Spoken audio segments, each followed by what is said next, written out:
Hi అండి, ఎలా ఉన్నారు? ఇప్పుడు మనం రవ్వ లడ్డు ఎలా చేసుకోవాలో తెలుసుకుందాం. 2 గ్లాసుల రవ్వ అండి. పొయ్యి మీద కడాయి పెట్టుకొని దాంట్లో ఒక 2 టేబుల్ స్పూన్ వరకు గీ వేసుకొని తీసుకున్న రవ్వని కళాయిలో వేసి ఫ్రై చేసుకోవాలి.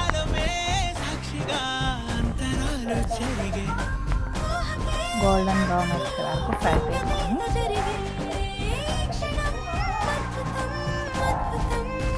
మంచి ఫ్లేవర్ వస్తుందని మంచిగా వేయాలి.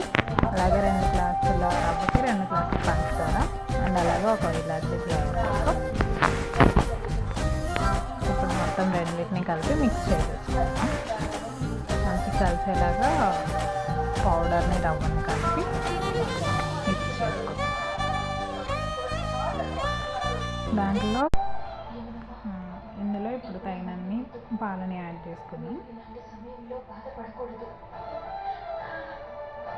పాలు పోసుకొని మిక్స్ చేసుకోవాలి. చేసుకున్న తర్వాత రవ్వ లడ్డు అవుతుందో లేదో అనేది మనకు తెలిసిపోతుంది. లేదు అంటే తగ్గితే కొంచెం పాలని యాడ్ చేసుకుంటూ లడ్డు చేసుకోవాలి.